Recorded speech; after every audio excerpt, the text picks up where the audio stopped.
You gathered the family for your Thanksgiving meal this year. There may not be as much food to go around. The holiday season isn't just putting a strain on the supply chain. Some small business owners are being pushed to the brink.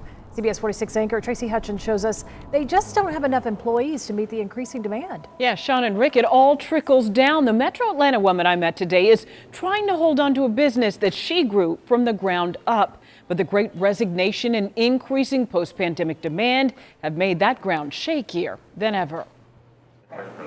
Business is just as good as the cupcakes at Sweet Cheats in Cabbagetown. But owner Shirley Hughes' staff has dwindled from 7 employees down to 3. You know, you hear on the radio with an Amazon saying, I will give you a $3,000 sign-on bonus. We'll start you with $16 an hour.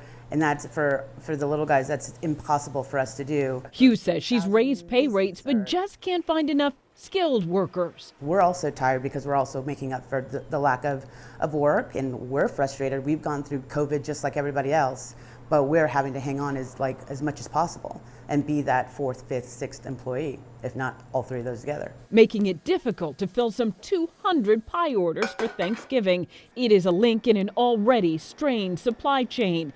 Canned and pureed pumpkins, grain for poultry, all harder to get and becoming more expensive. Farms are facing labor shortages. Even bottles for wine and spirits are now hard to find. As a consumer, you're going to feel it in 2 ways. It's going to hit your pocketbook as well, and then supply may just not be there.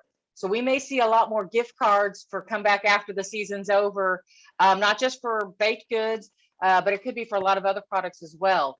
And keep in mind, we always have been competing against retailers, but retailers too are trying to do what we are, which is amp up. At Sweet Cheats, Hughes is just trying to keep up and is now weighing scaling back instead of turning her back on the Cabbagetown community that's embraced her. It's the connection to the neighborhood that I would feel worse about, but I don't know how long I can do it.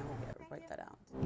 Now Hughes tells me she will keep her doors open. She says she hasn't had to cancel any orders, but her clients, well, they do have to give her more lead time to fill those orders, and they do continue to come back. And restaurant industry experts tell me this will be a bumpy ride through the holidays, so all of us as consumers should be patient. John? Good advice. Thank you, Tracy. Tonight, the country